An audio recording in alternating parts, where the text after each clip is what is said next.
There we go. Ready? Get to work, son. Hey, everybody. My name's Dave Dees, and I want to welcome you to the first ever episode of The Well-Informed Nerd. This week's host of the show, the main nerd this week, the well-informed one of our team, is Mason Trace. You want to tell him a little bit about what you're going to talk about and why you are well-informed about that topic? Hey guys, so the UFC, since COVID has hit, first off, when COVID hit, all their events got shut down, basically worldwide. So Dana White went out and decided to buy an island, and then so they flew to Abu Dhabi, they bought a little island, and they started flying fighters in from all around the world, quarantining them, testing them for COVID, and then just, keeping them there. They can live there and eat there and train there and cut their weight there and do all their workouts there and everything else, and just keep fighting like every weekend. So you've got fighters that have Awesome. already fought on Fight Island multiple times. Like it's like something from a Van Damme movie, right? Eventually, somebody's got to rise to the top. Maybe it's like the new Kickboxer where they all go and you have GSP and Van Damme in the same movie. Perfect. Anyway, so That a thing? 2 weeks ago, friends and I decided to take a little trip to the casino to make some football bets. In prep for the football bets, Legal gambling. What's that? Legal gambling. Right, in Delaware. We're going to the casino to do this, where it's totally legal. Anyway, so in prep for that, I noticed that there was fight cards coming up just every weekend. There's just a fight every Saturday night. So I'm like, all right, well, if we're going to take this weekly trip to bet on football, I'm going to get in on where I think the better bets is MMA. So in MMA, they take two guys that are supposed to be pretty even. Like both of these guys agree to the fight. You know what I mean? They both want to fight the other guy. Right. So it's pretty rare for a situation to occur where it's really that lopsided. Right. Okay? And when it is that lopsided, it tends to be like a 600, like a minus 600 favorite is when you start to see somebody who's definitely going to win the fight, right? Okay. Well, a lot of MMA fights that are even will end up being like plus 200 and minus 240 or something like that, which means for $100 on a fight that might be a coin flip, I could win $200. So most of my MMA betting generally is looking for the underdog, where I can take a fight that I think is pretty even and I can get better than even odds. So with that being said, we have this week's picks. Wait. Why? I'm not me right now. I'm someone at home who's watching the show. They say, I understand this guy Dave with the hat, the glasses, the beard. This is an excellent thing. I enjoy watching him. But why am I listening to you, Mason? Why am I listening to you about which fighters to pick? Is it because you're the luckiest person in the world? Well, in addition to being a degenerate gambler, I also am a retired professional MMA fighter. Not a very successful one, but regardless, more knowledgeable about MMA and specifically professional MMA than I assume most people that our viewers are going to be meeting on a daily basis.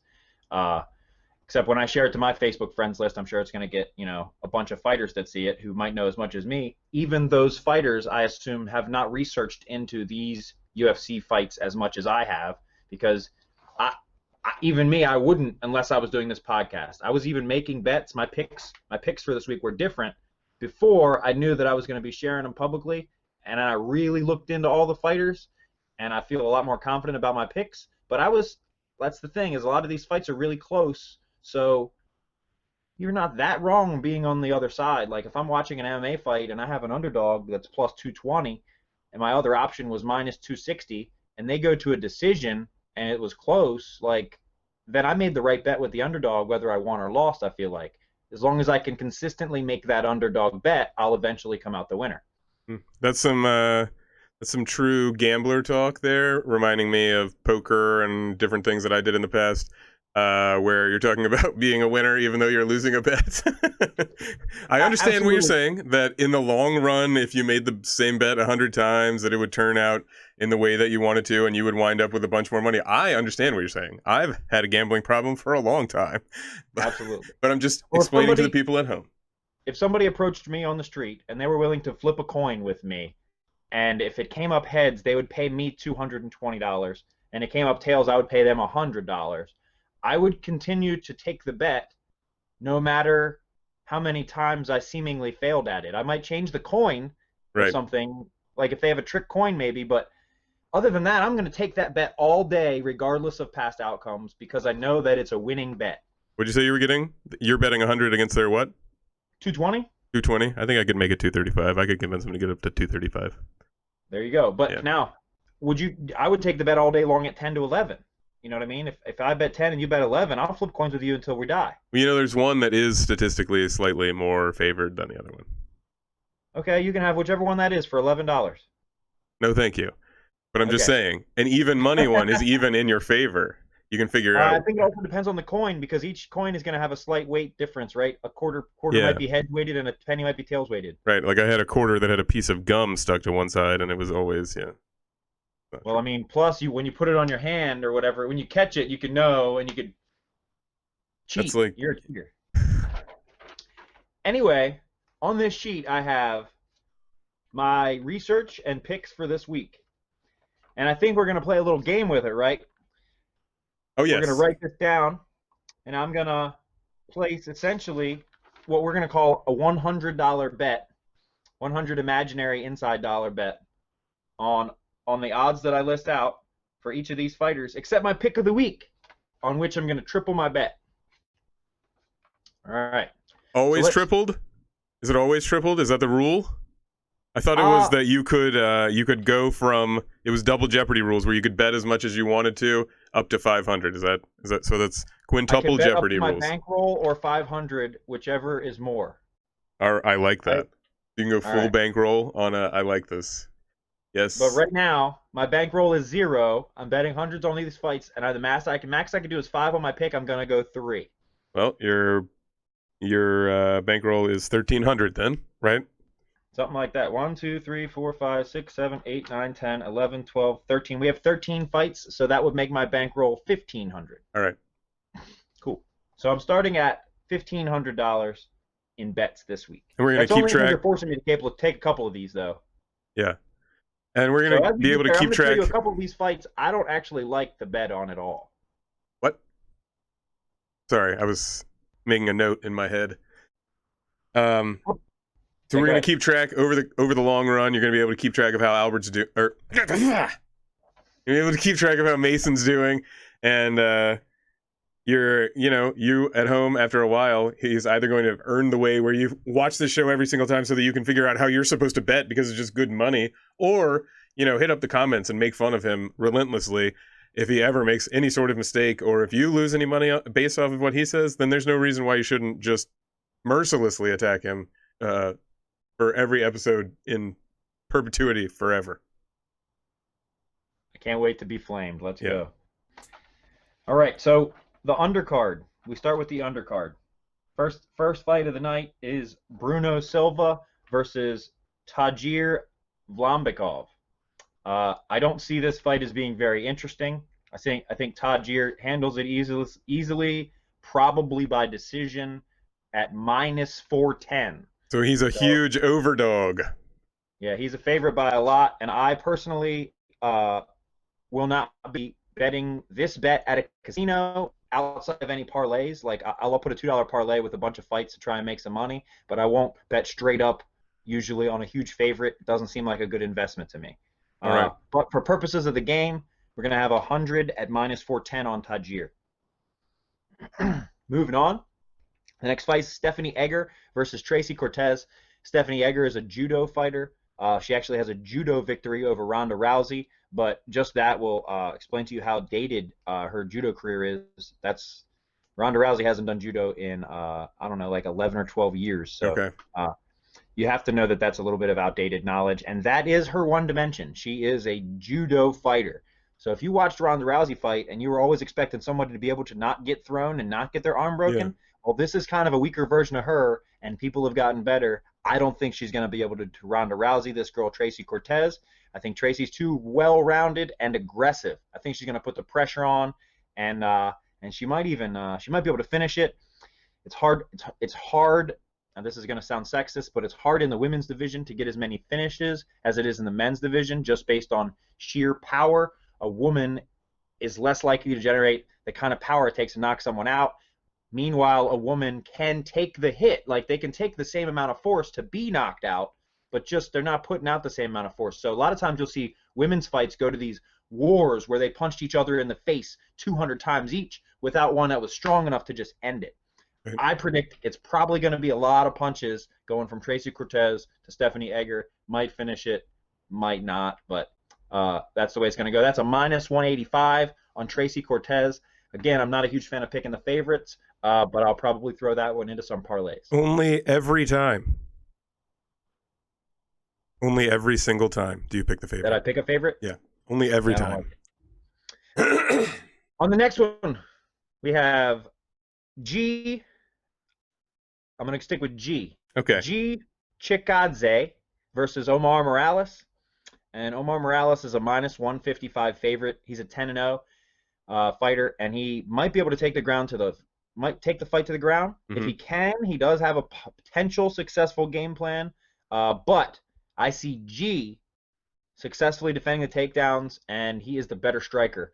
So I think he's going to put it on him, and I think he's good enough to defend. I think he's a little bit more well-rounded. Right. He's also 3-0 in the UFC versus the other guy who's new to the UFC, and a 3-0 in the UFC at plus 135 against a newcomer. That just always sounds like a good bet. So that's me on G. Plus 135. Next we have Ali Al-Qaizi at plus 190 versus Tony Kelly at minus 230. Tony Keller is a much bigger fighter here. He's got a better record. I think he takes this one pretty easily. That's probably why he's the minus 230 favorite. Is probably a big size advantage. So that's my pick there. Okay. Next we have Impa Kasangane. He's 8-0 versus Joaquin Buckley, who's 10-3. Now, I see both these people as having a chance of knocking the other person out, and I don't mind a bet on Joaquin here at plus 210. I think it's totally within reason to think that he wins this fight by a knockout, but Impa is better and more likely to win it.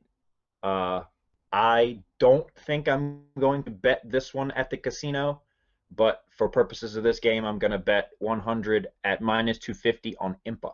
Impa. Again, if you're putting together some like a $2 parlay with a bunch of underdogs, Joaquin he's a good pick there at plus 210.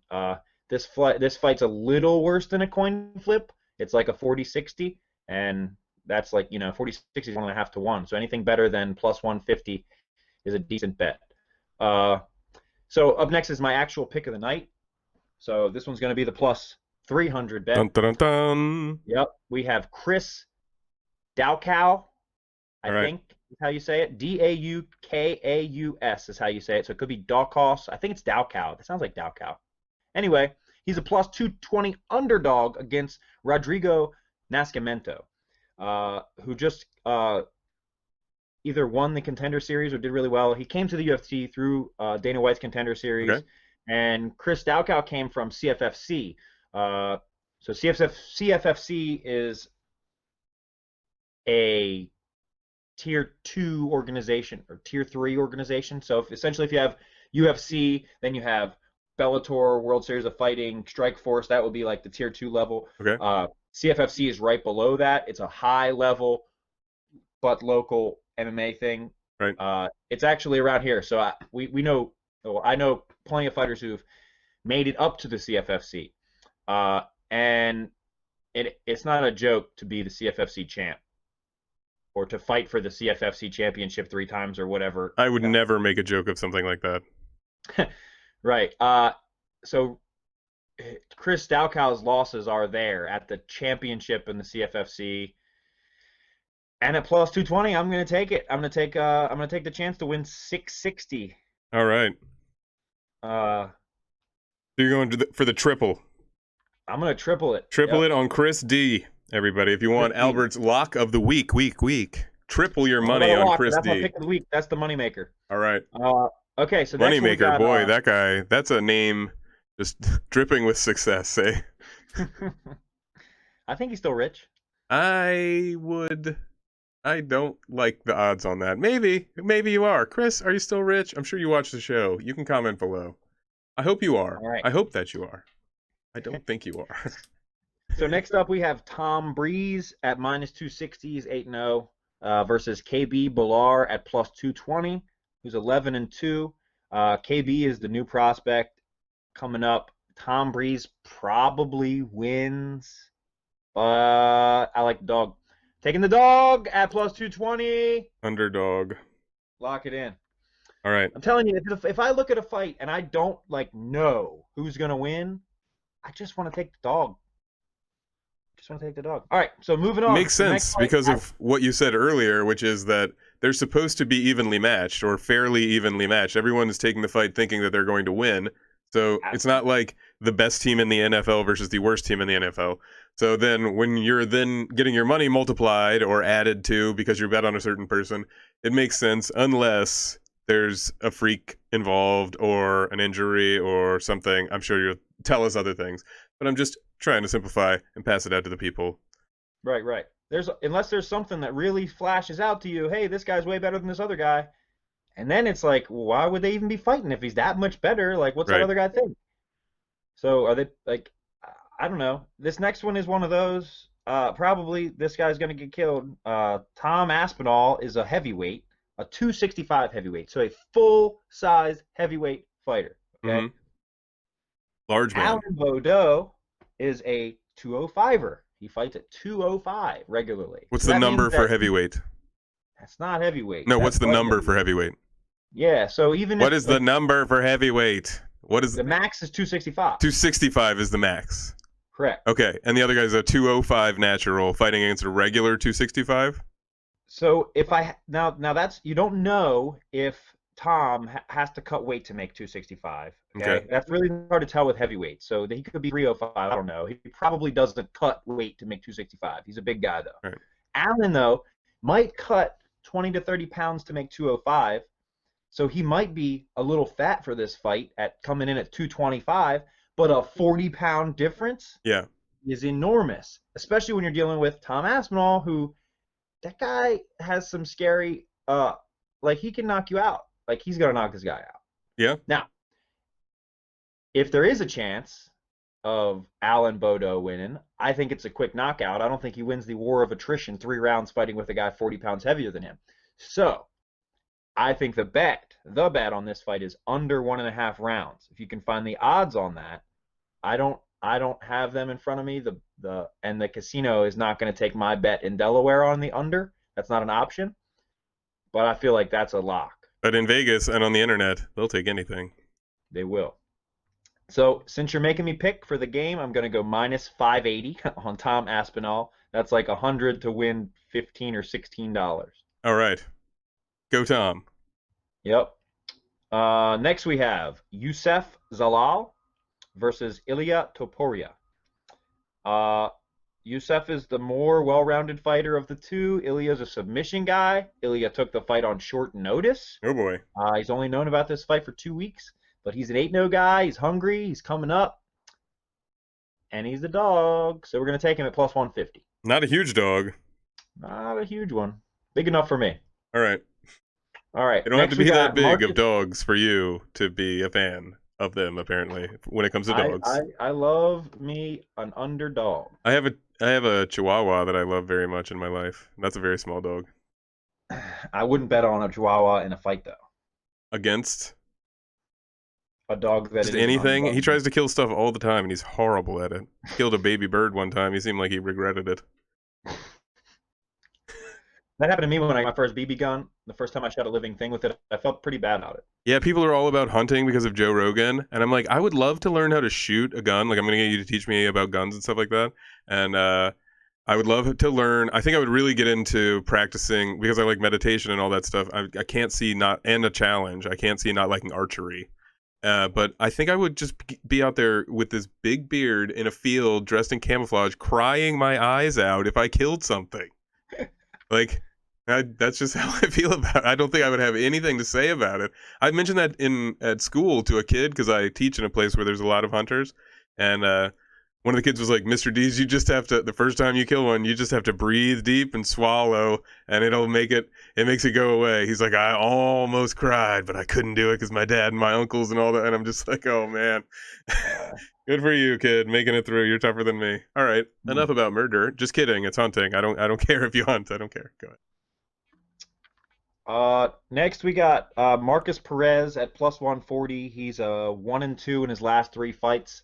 I'm not a big fan against Dricus Duplessis, who's the up and comer. He's a more well-rounded fighter, and apparently everyone is betting on this guy on the internet, which to me makes minus 160 pretty reasonable price. I'll take that price. Yeah. I'm going to take 100 at minus 160 on Duplessis.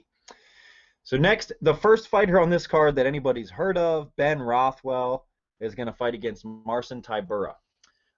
So the internet definitely picks this fight for Rothwell, but that's because Rothwell is the more known name, and Marcin is the most boring fighter on the UFC roster. Gotcha.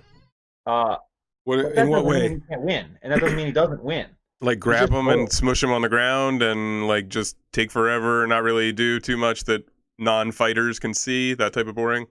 Yeah. Yep. That's my least Yep. favorite kind of fight to watch, that's for sure. Yeah, it's boring. He doesn't fight exciting fights, but both these guys have a chance to knock the other guy out. Marcin has a solid chance of winning a decision against Ben. Ben is bigger. If you look at his recent record, it looks better than it really is because his last fight was against a light heavyweight, which is like we just talked about, a 265er fighting a 205er. But people are doing crazy stuff because they need the money and they're on Fight Island. So they're oh, okay, fine, I'll fight. Fight Island. But so this is a coin flip fight, in my opinion, and I'm taking the plus 130 on the coin flip. All right. So I got Marcin Tybura plus 130 because I like underdogs. All right, next up we have Edson Barboza. A name I know. I know that name. There you go. Yeah. The next known fighter on our list, who on paper certainly deserves to be the favorite here. Okay, minus 265 I think is too big. He's got one win in his last 6 fights. Now, some of them may have been decisions that might have went a way that could have went either way, and they're all against high-level competitors. That being said, drama. Makwan Amirkhani at plus 225 has won 3 of his last 4. He took this fight on 2 weeks' notice, and he has a style that is going to be just relentless takedowns. And if he can get Barboza to the ground and continue that kind of game plan, then it could be a good day. I just got to take the underdog here. Oh, see, the other thing, there's a solid chance that Edson Barboza isn't really mentally there for this fight in a couple different ways. Okay? So Edson was supposed to fight against Sadiq Youssef, who's a badass. He's one of the Nigerian. Man, I'm gonna fuck that up. There's 4 Nigerian fighters, I think, UFC. It's Kamal Usman, is Israel Adesanya, Sadiq, and someone else, and their combined record's like 30-1 in the UFC or something. It's fucking stupid. Sadiq actually trains out of Maryland, so I've cornered on the same card as Sadiq fought before. I cornered Mike 2 fights after Sadiq. I'm a big Sadiq fan, and I would have bet the house on Sadiq versus Edson Barboza. Yes. He's from Maryland, you said? Yep. All right, I'm sure he's a fan of the show. What's up, dude?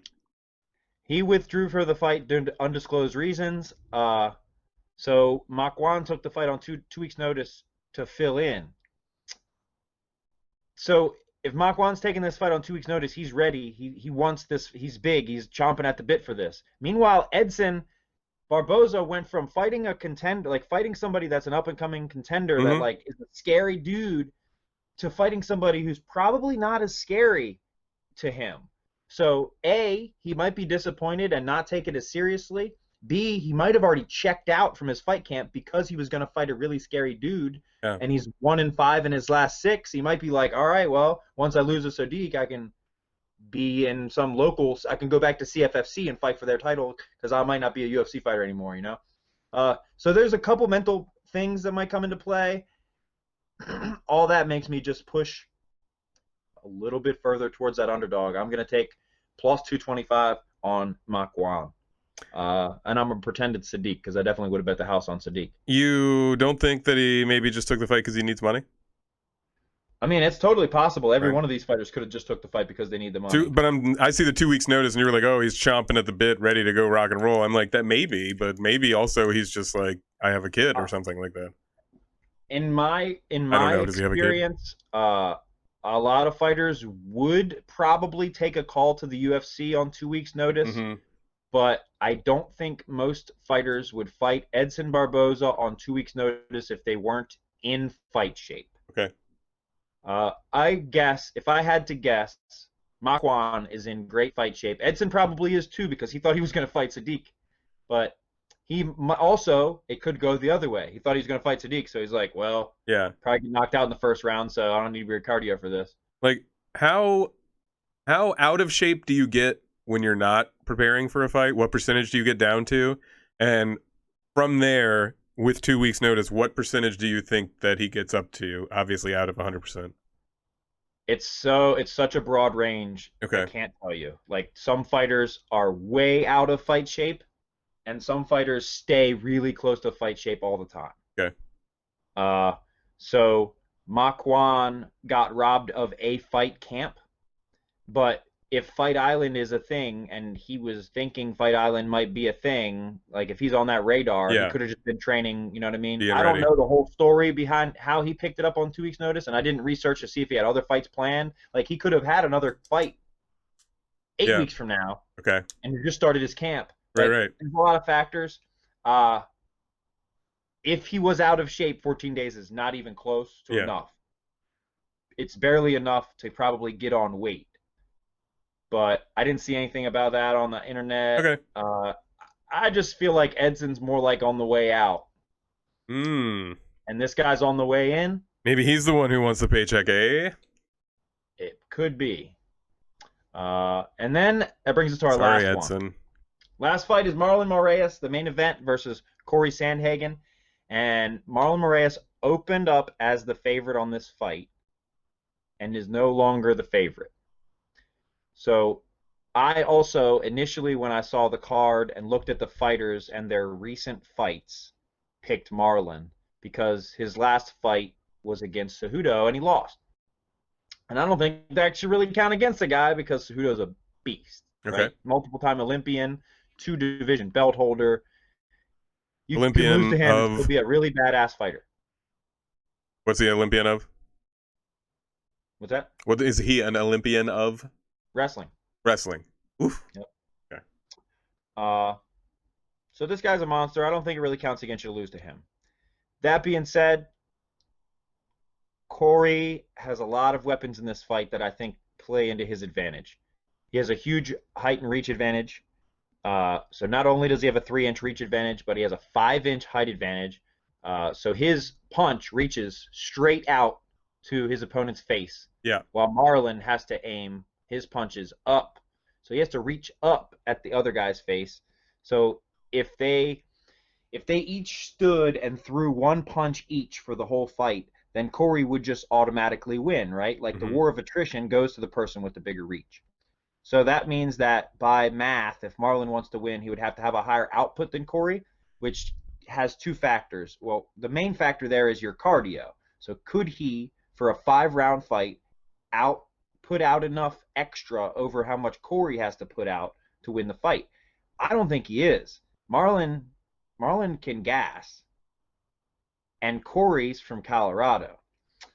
So if you don't know, training on top of a mountain, living on top of a mountain for your whole life makes you better at endurance exercises because your body makes more red blood cells, and then therefore your blood can hold more oxygen. So your muscles, when you're in a fight, when they're depleted of oxygen, when all your blood is depleted of oxygen, that's when your muscles start to go into anaerobic exercise and everything starts to really break down when you're out of oxygen. Well, Yeah. if you live in Colorado and you go fight in a place that's not Colorado, your body has more access to oxygen than your opponent's body. So it's like doping. Living in Colorado is like doping. A lot of the best fighters in the world live in New Mexico. Lance, Armstrong, man. Why didn't you just live in Colorado? You could have been. It would have gone so much better on Oprah.